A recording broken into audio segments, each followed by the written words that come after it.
This way. Hello, everybody. Just trying to get the right video to show up on my screen here. Mio, can you turn your video off and hide yourself?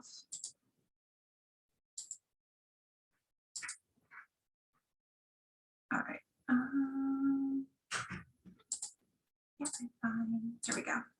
All right, sorry about that. Just getting everything set up. So hi, everyone. This is the OPT workshop, and it's specifically geared towards post-completion OPT. So it's great for those of you who are graduating. We are recording today's session so that we can make it available for everyone online who wasn't able to attend today, or maybe for anybody who might want to go back and review the information. I will not be checking the chat as we go. So all questions will be held until the end. And I'll turn the recording off for the questions themselves, as sometimes people give a little bit of personal information in them. So I don't want that to be recorded necessarily. So I think you can use the Q&A feature because this is a webinar, so that'll way it'll be easy to organize the questions. And I think that's it. So for those of you who don't know me, my name is Gina Dreyer, and I am an Assistant Director in the Office of International Services, which is part of UNB's Center for Global Engagement. And what we're going to do in the workshop today is first talk about what OPT is and who is eligible. Then we'll go through a step-by-step process of how to apply for this benefit, what will be happening while your application is pending, and how you're going to maintain your status while you're on OPT. We'll talk a little bit about the grace period that comes after OPT, and we'll also talk about the two different ways of extending OPT, either using the STEM extension or the CAP-GAP extension. Okay. So getting straight into it, OPT, it's optional practical training. It's a work benefit for F-1 students to engage in employment that is directly related to their field of study for 12 months at each degree level. And what that means is that you can work anywhere in the US. You can change your employers as the year goes on. You can have multiple simultaneous employers. Your work can be paid or unpaid. And so the only requirement is that you have a minimum of 20 hours per week total amongst whatever jobs you hold. And of course that it's related to your field of study. So to be eligible for OPT, you have to have three things. You have to be lawfully enrolled on a full-time basis for one full academic year. You have to be in good academic standing, meaning you're on track to graduate on time. And you cannot apply more than 90 days from completing your program. So essentially it has to be 90 days or less from your program completion date. Things that would make you ineligible for OPT include if you had already used your 12 months of OPT at the same academic degree level, including if you used pre-completion OPT in its entirety of the 12 months, or if you exceeded 12 months of full-time CPT. So of course, if you are using more than 12 months of full-time CPT, you're probably already aware of it, and we probably already would have warned you about this particular ineligibility concern. So we're just going to go over the process in detail, but first I wanted to provide an overview of what the overall process life cycle looks like. So the first thing you're going to be doing as part of this process is figuring out your timeline, and we're going to go over the details of the timeline on the next slide. And we really encourage you to consult our office with questions, so you can always make an appointment with our office. You might be familiar that we've created a link on our Contact Us page where you can set up a meeting with us for advising. So it'll let you schedule the time that you want to talk to us that we have available. It'll set up that online meeting so we can talk when it's convenient for you as well as for us, and we can go through your questions. It'll even let you put your questions in the meeting request so that we know when we can kind of prepare to talk to you about that specific question. So don't be shy, please make appointments with us. We love to help you figure this stuff out because it can get a little complicated sometimes. So after you've figured out your timeline for applying, the next process is going to be that you go into Synopsys and start your e-forms to get the request done. And again, I'm going to talk about what all is in that Synopsys request in a few more slides. You're then going to submit your application to USCIS. It'll be pending for a certain amount of time, and then you'll get an approval notice and you'll get a work authorization card. And finally, you're going to, at that point, be able to begin your employment. So that's kind of what we're all going to talk about the details of in just a minute here. So this is kind of a little timeline to help you figure out what the application timeline looks like, right? So you'll see on the screen right now is a time in the point of time where you're going to have your program completion. So maybe the end of the term, maybe your dissertation defense. It kind of might shift depending on what kind of program you're in. And then here where it's showing this time where you're still studying in yellow, it's saying this is the 90 days before your program completion date. So this is the ideal time to apply for OPT. You can also still send your OPT application to USCIS in the 60-day grace period following your program completion date. But because it can take a little bit of time for you to get the work authorization card from USCIS, we do encourage you to apply earlier rather than later, but we can certainly understand there might be certain situations where you might want to wait to apply for OPT. But for the most part, most of our students apply as soon as possible in that 90-day period right before they graduate.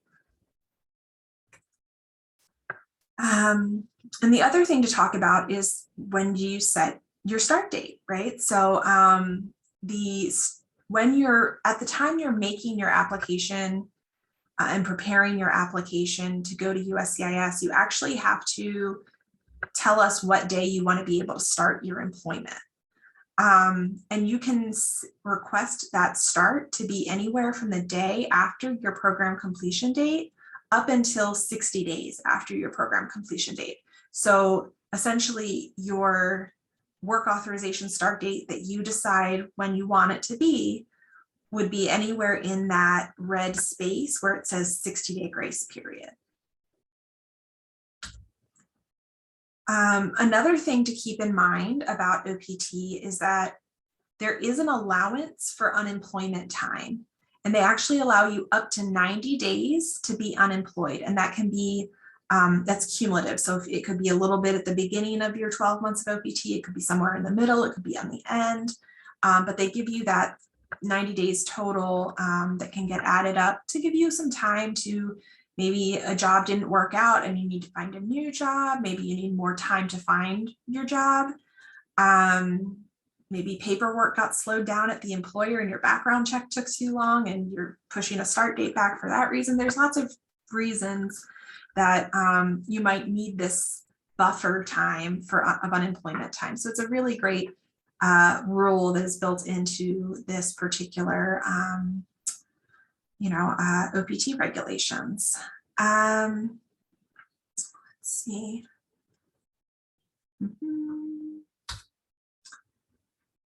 So that's your 12-month period of OPT there. And then essentially, once you are at the end of your 12 months of OPT, you'll either, finish your time, you might transfer to a different program after that, you might depart the US, or you might change to a different immigration status, or you might have a reason to extend your OPT. And of course, we're going to talk about the STEM application in a little bit, But if you are eligible for that STEM extension, just keep in mind that the earliest you can apply for the STEM extension with USCIS is 90 days before the OPT end date on your work authorization card. And then just as a note, you do get that 60-day grace period following whatever period of OPT is ending. You do get that period to leave the US or change to a different program. Okay. So I kind of touched on this a little bit, but it's really important to keep in mind that you have flexibilities in when you want to start OPT if you are a thesis student. So I'm really talking to you if you are working on your PhD, or maybe you're in a master's program that has a thesis track. So essentially the way the OPT regulation is written, it says that as long as you've completed your coursework, you're eligible to start post-completion OPT and apply for post-completion OPT. There's a lot of good reasons to wait until your thesis is scheduled to be defended to apply for OPT. But there might be other things going on and other things to consider. And this is a very individual conversation to have. So if you have any questions about when you should start OPT, please set up an advising appointment with us, because we can talk you through some of the pros and cons to the application process so that it can help form how you make your decision of when to have your start date or what start date to select on your application. Okay, so now we're going to talk about what the synopsis process is going to look like for you. So when you log into Synopsys, you're going to go to F-1 practical training. It'll be on the left side of the screen. And you're going to see these 3 e-forms. The first one is an academic advisor certification. So this is where we are asking your academic advisor to tell us that you are in good academic standing and that you're on track to graduate within the next 90 days. It's probably a good idea for you to talk to your advisor before you fill out this particular e-form, just so that they know that the e-form is coming and that they have an idea of what it's asking. Not all academic advisors have worked with F-1 students before, so they might not be as familiar with the process. So it's just a good conversation to have a little bit beforehand. Because essentially once you fill out the e-form, it's going to email them a link to a form that they'll go in and they'll fill out, and that'll come back to us so that we'll be able to see that you are eligible from an academic standpoint. The next e-form that you're going to fill out is the one where you're going to request the OIS's recommendation on your I-20. So this document is essential for your application to USCIS. You cannot apply to USCIS without your I-20 recommending you for OPT. If you apply without this I-20, your application will be denied. And I think it's really important that you remember that. And we have lots of warnings throughout all of our forms, but I want to just make sure it's really clear that this I-20 is absolutely key to the approval of your OPT application. So part of what you're going to be doing in this particular e-form is telling us what OPT start date that you want on your work authorization card. When do you want to be able to start work?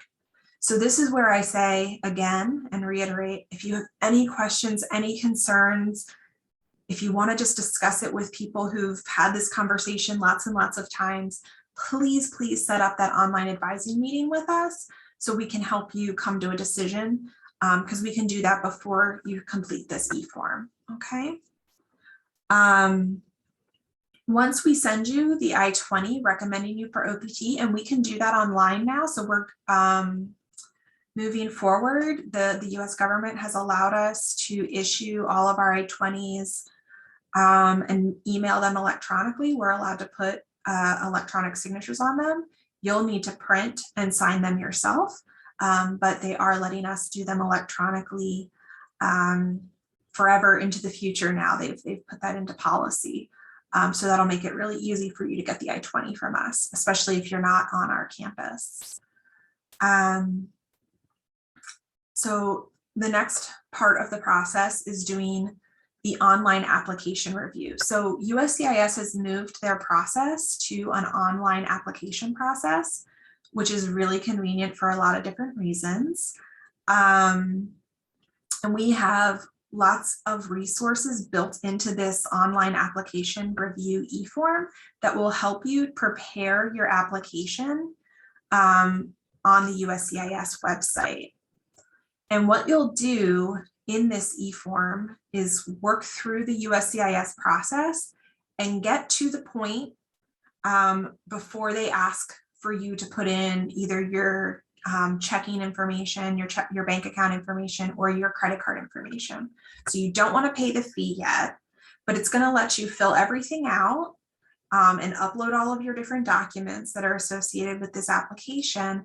And then it's going to let you download a snapshot, a PDF of what your whole application looks like. So we want you to upload this snapshot to us so that we can review everything and help look for any particular things that might be missing or maybe don't look quite right.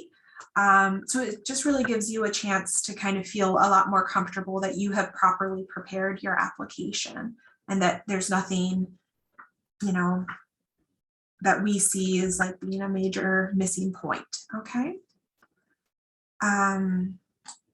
So just another way of looking at this process is on, you know, with the little blue square here, you're going to fill those two e-forms. We're going to issue you an I-20 recommending you for OPT. You're going to prepare your application on the USCIS website and upload a snapshot of it to us on an e-form. And then if there's any adjustments that we suggest that you make, you would make those adjustments on the USCIS website, and then you would pay your fee to USCIS, and that's when you would get your receipt notice from them. You would just be able to download that directly from the USCIS website. Okay. So some things that you want to make sure that you're really remembering is that timing is incredibly important when it comes to OPT applications. So the first thing that you need to know is that you need to submit your application online to USCIS no more than 30 days after the day that we issue you the I-20 that recommends you for OPT. If for some reason you needed to wait to submit your application to USCIS and it's more than 30 days, just email us and say, hey, I need a new I-20 recommending the OPT. What we'll do is we'll cancel the original recommendation. We'll issue you a new recommendation and send you that I-20 via email. It's not a problem on our end, and it's super important because they will deny your application if we entered the OPT recommendation more than 30 days in the past into CBIS. So this is really, really important that you get this part right. The other point, of course, is that you cannot submit your application more than 90 days before the program completion date on your I-20 or more than 60 days after the program completion date on your I-20. If you submit outside of that application window, your application will also be denied for that reason. So essentially the two primary reasons that OPT is denied is about timing or not having the OPT I-20 or the I-20 recommendation, I-20 with your OPT recommendation on it in the proper time. So very, very important. Other things to keep in mind is there's some really specific rules about using pay.gov, which is how you're going to pay for the application, and there's lots of directions about it. So you might want to make sure that you're applying a little bit before, if you're applying late into your application window, don't leave it till the 60 days. You probably want to apply before that point to make sure that it's submitted in time, because if there's like a holiday or something, it might mess up when the actual receipt date and submission date is confirmed. If you have any questions about that, just ask us. And then the other thing to keep in mind is that our office does need some time to review your applications. We have a lot of students to assist in our office, so expect that we're going to need up to 5 business days to review your application after you put it into Synapsys, to make sure that you're planning ahead and submitting your information in Synapsys in a timely fashion. All right, so this is the part where we talk about what happens while your OPT application is pending.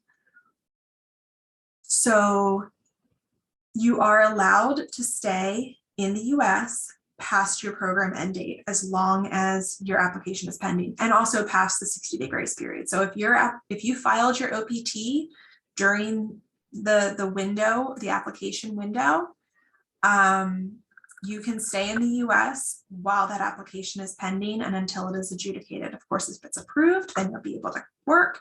If for some reason it gets denied, then you would have to, talk to our office. That would be a very rare situation. I don't think that has happened in our office yet. Let's see. The other question people ask a lot is, how do I update my mailing address? So this is pretty common, right? You are finishing up your program. Where you live in February may not be where you're going to be living in June. So make sure to follow the guidance on the USCIS website. There is an address update form. And so it's really important that as soon as you move, you do update your mailing address. It's the reason it's so important is that the US government mail, this official mail, won't be forwarded by USPS, right? So if USPS goes to deliver your mail, finds out you don't live there anymore, they'll just send your work authorization card back to the government. They won't, even if you told USPS that you live somewhere new, it doesn't matter. The government's going to get that card back. So it's pretty important that you update USCIS in a timely manner so that the card gets directed to the right address where you currently live. Let's see. Can I travel outside the US after my program end date while my application is pending?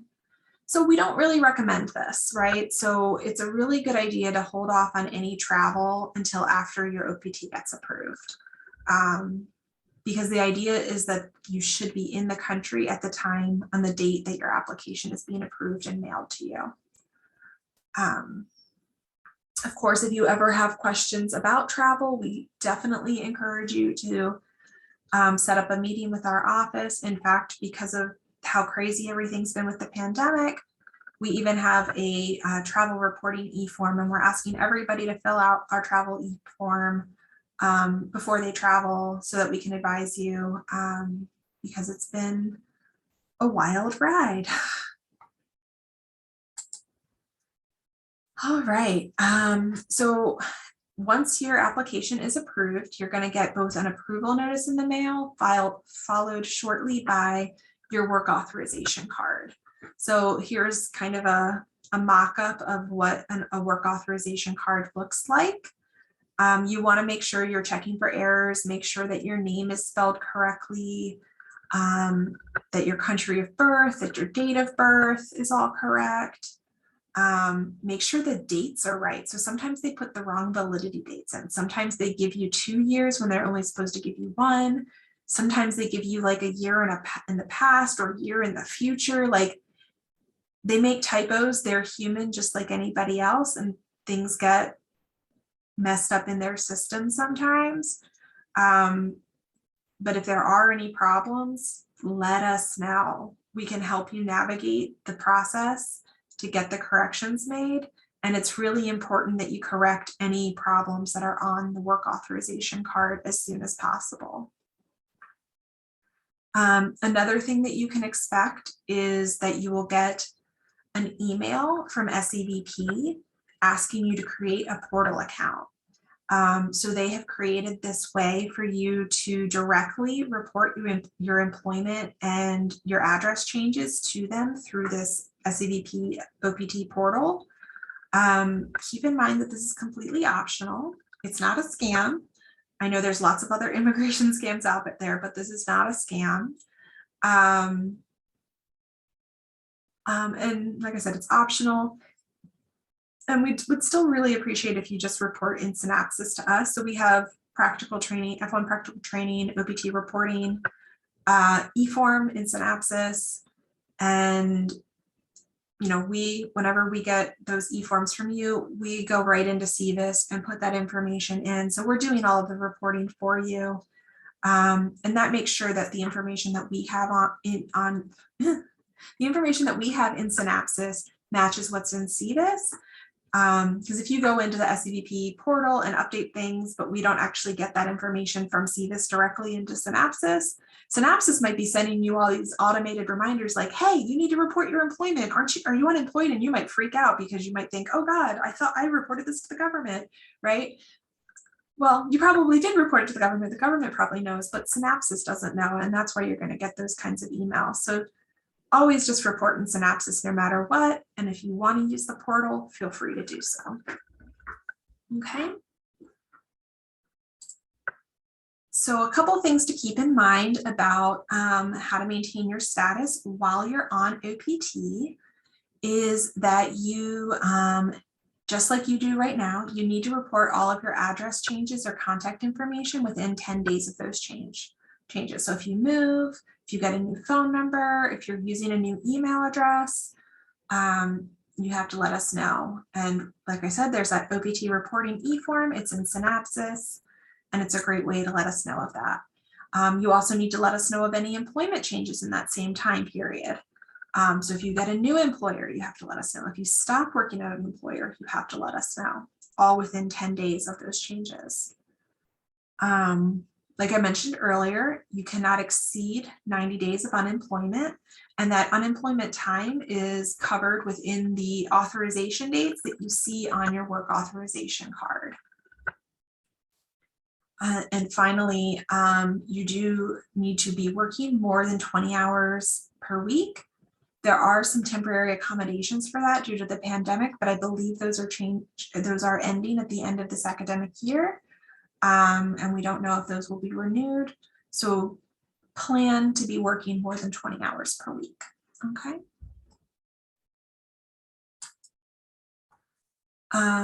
Talking some more about international travel.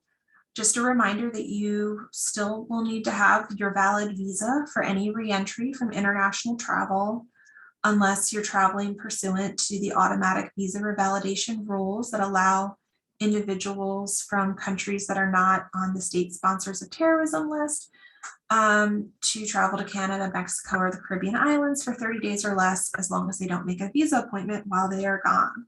If you have questions about automatic visa revalidation, you can find more information about that on our website, or you can send us an email or set up a meeting, give us a call, whatever you want to do. We definitely would rather advise you than have you think you know what you're doing and then get stuck outside the US, right? You should always be carrying with you when you're traveling on OPT. You should have your employment letter or a job offer letter. You should have your I-20 with a travel signature on it. That travel signature should be less than 6 months old. So that's an important distinction. While you're studying, the travel signature is valid for 12 months, but on OPT, it is only valid for 6 months. And of course, have your EAD card with you. If you need that travel signature, put in that request form on our website in Synapsys, and we will assist you with that as well as advise you. Okay, so when you come to the end of your 12 months of OPT and you do not have other types of OPT to extend into, you're going to have a 60-day grace period after the employment end date, the employment authorization end date that's on your work authorization card. During that 60 days, you can transfer to another university to start a new program. keep in mind that the start date of that new program must be within 5 months of the end date that's on your OPT card. That's the same idea if you're maybe advancing to a new level of study at UMB. That start date again has to be no more than 5 months from your OPT end date. You could also file Form I-539 to change to another immigration status, or you can just depart the US. So those are the options during the grace period. If you are eligible for the STEM extension, then you would be applying for that in those 90 days before the end date on your work authorization card. And it's going to be a relatively similar process to what you did the first time. You're going to need an I-20 from us recommending you for the STEM extension. We'll have you provide us the draft of your application that you do online. And, you know, then we'll issue you the I-20 and you'll put in the application. So just kind of talking a little bit about what the STEM extension is and who's eligible for it. So the STEM extension is science, technology, engineering, math. There's a list of the specific codes that are eligible for it. So essentially, if you look at your I-20, you're going to see information about your program of study. And there's going to be a little 6-digit code where it's like maybe like 26.0101 or something like that. And then you can look at the STEM list that we link to here, and you'll be able to see whether or not your particular code is on that list. So, you know, most of our PhD programs in the life sciences, like the graduate program in life sciences, are going to be on that list. The pharmaceutical sciences, pharmaceutical health service research is on there. But a lot of our health science professional degrees are not on that list, right? So the PharmD would not be on that list. Nursing isn't on the list. DDS is not on that list. So, you know, just kind of keep in mind, just because you might frame what you do as a scientific field, it might not be how the US government frames as a scientific field for this particular type of extension. So you do want to check that list to see if you're eligible or not.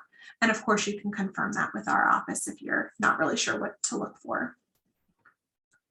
In your lifetime, you're going to be allowed to have up to 2 STEM extensions, but you can only get 1 per degree level, right?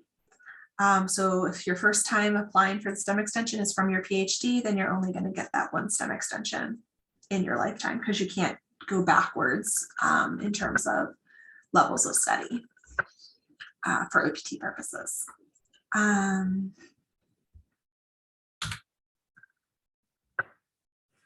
So like I mentioned earlier, you have to apply within that 90 days before your EAD end date. You cannot apply after, and you cannot apply before that point. Your degree has to be in that STEM field that DHS has designated. Your degree has to be from a US educational institution that is accredited and also has SCVP certification, which means that they're allowed to have F-1 students on their campus. And the degree has to be conferred within the previous 10 years. The job must directly relate to the STEM field for that degree. It must be a paid job with at least 20 hours per week. And the employer must be enrolled in a system called E-Verify. There is a training plan that you're going to have to complete with your employer. And you are only eligible if you have not exceeded the 90 days of unemployment time allotted to you from your first 12 months of OPT. So if you used 100 days of unemployment time, you're not going to be eligible for STEM OPT. Okay.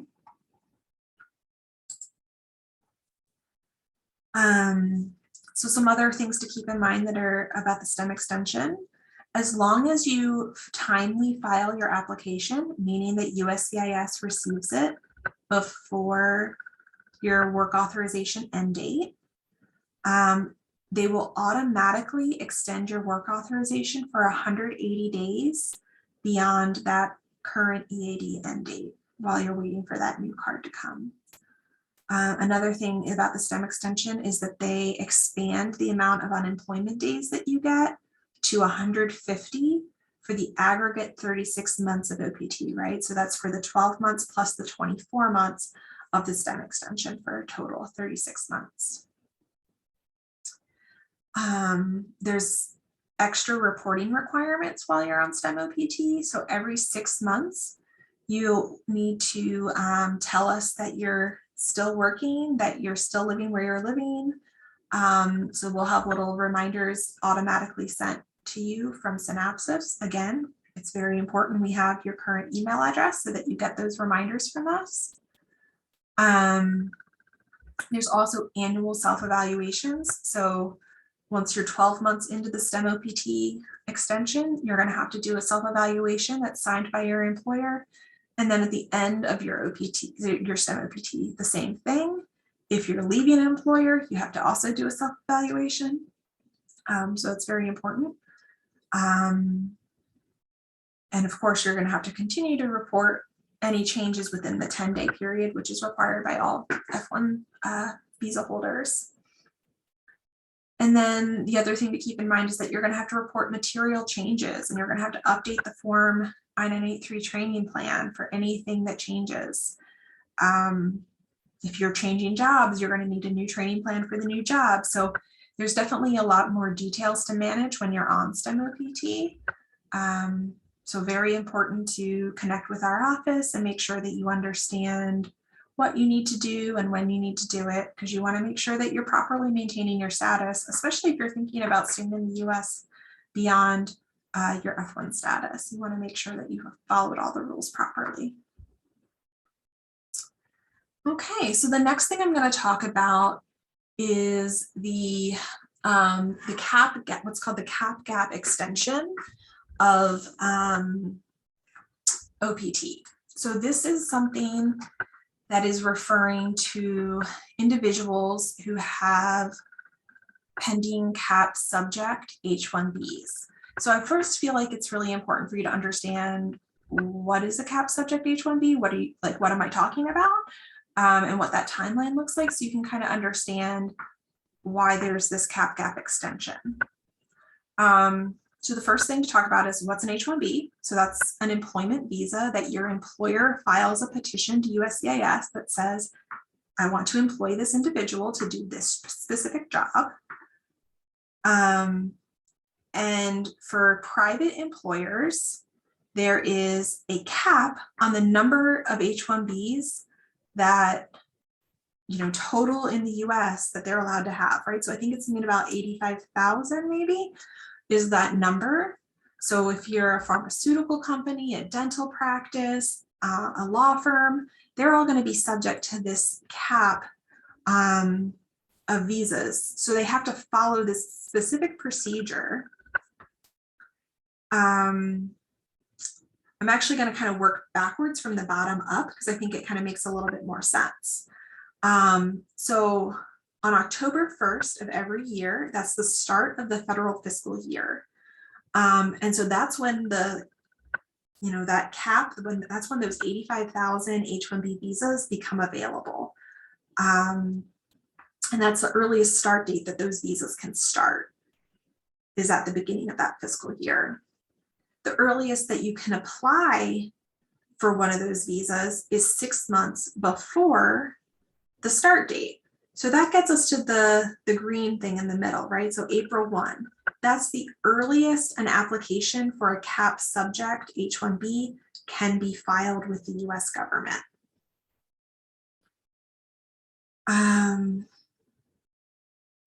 But because, of course, there's this limitation on the number of visas that are out there for the H-1Bs, you've probably heard that there's usually more people applying for H-1Bs than there are H-1Bs available.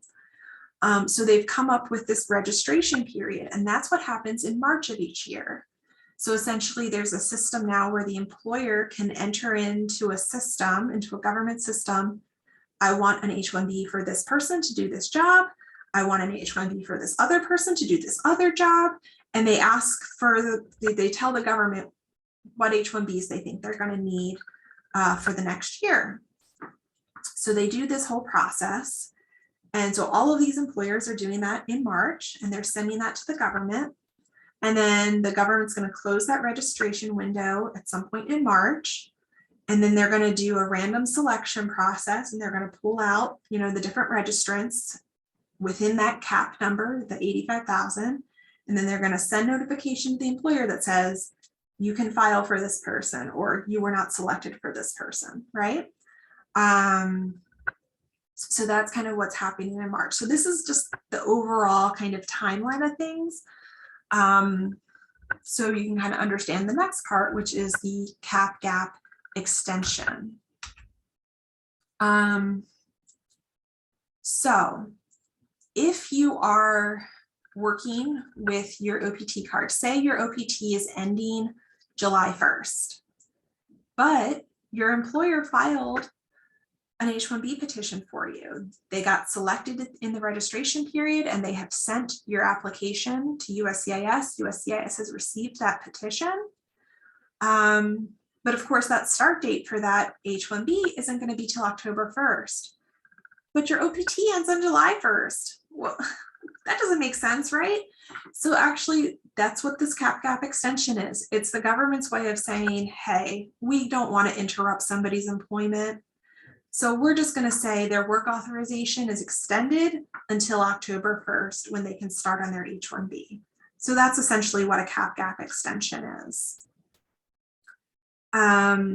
If you are on your 60-day grace period, either after your program end date or after your EAD end date, and you are not, if you're not currently, if when your application is sent to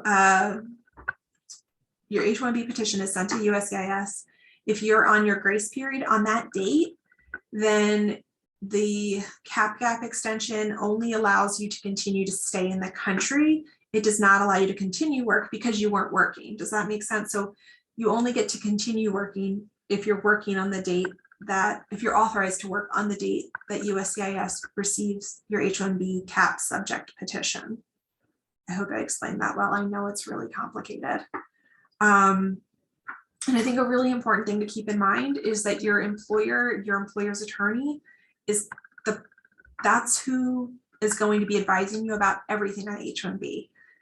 All of the information I just provided you is just kind of general information for you to help understand the timeline, but there's going to be a lot more specifics. And of course, because we're not employing you, we can't answer that. That's not for us to advise on. So any questions that come our way about that, unless UMB is the person that you're going to be working for or the employer that you're going to be working for, we're going to direct you to your employer for questions about your H-1B petition.